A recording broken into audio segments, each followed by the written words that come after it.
Good afternoon, ma'am. This is my report. Continuation of last talks nga to. The first topic nga takon na nga to is about health, biology, and biodiversity. Sa prosita sa ikaduhang topic as about environment-related illness. Usa din ang environment-related illness. Ang environment-related illness is health problems caused or worsened by environment factors such as pollution, chemicals, or climate change.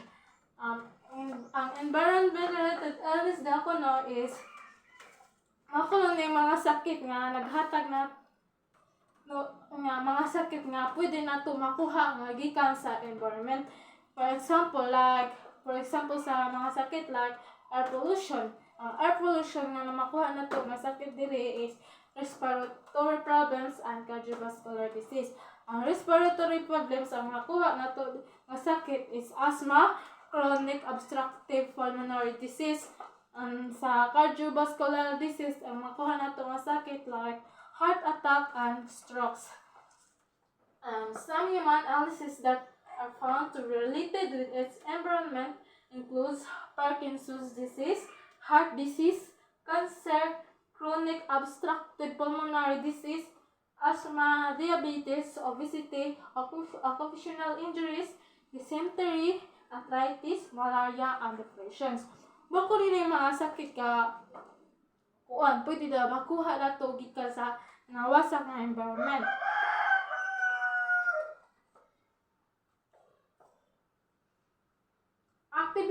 Activities that promote health, extend human life could have adverse environmental effects.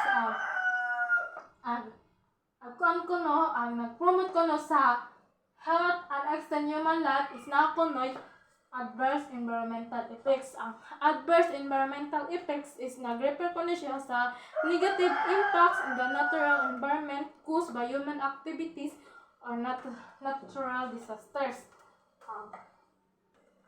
Healthcare facilities also have adverse environmental impacts. Ang healthcare facilities napod po siya adverse environmental impacts. Ang adverse environmental impacts is harmful effects on the environment caused by human activities by natural events. According to expert, ang climate change is napod pagbago-bago like mauwan or mauinit. Could also napod pagka-serious impacts on human health and could deteriorate farming system and reduce nutrients in some foods. Biodiversity increase resilience, helping adjust to new environmental conditions. Ang biodiversity daw is nagtabang nato sa pag-adjust sa atong bagong environmental conditions.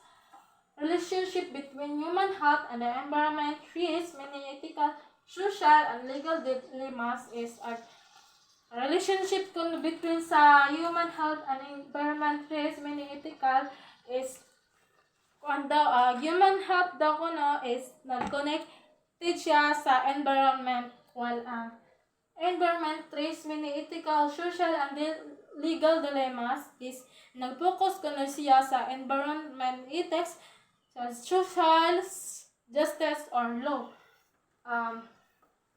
For example, pesticides play an important role increasing crop yields. Example is pesticides ato ko nang i-spray sa atong basak o pananaw para mawala ko ng mananap og sigip og maoy hinungdan nga dili mo tuba atong humay o madaot lalo na kaayo sa pesticide aron pampatay sa mga insects.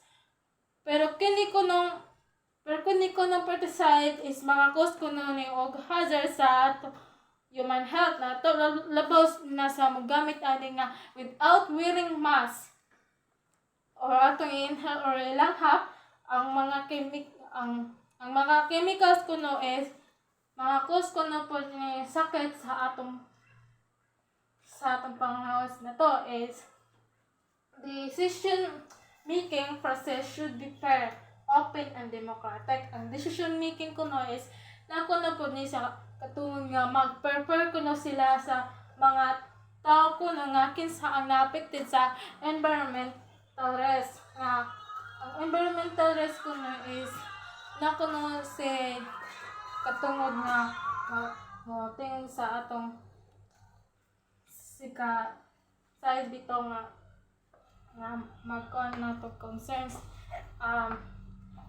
vulnerable subpopulation to growth with an increased susceptibility to the adverse effects of an environmental risk. Kanang ang vulnerable subpopulations ko no is group ko na siya nga na-increase ang susceptibility to the adverse effects of an environmental risk factor due to the age, genetics, health status, or some other conditions. Human right issue na kuno is na kuno sa pagkakamat sa atong research sa environmental health nga nag-involve of human subjects. That's all. Thank you.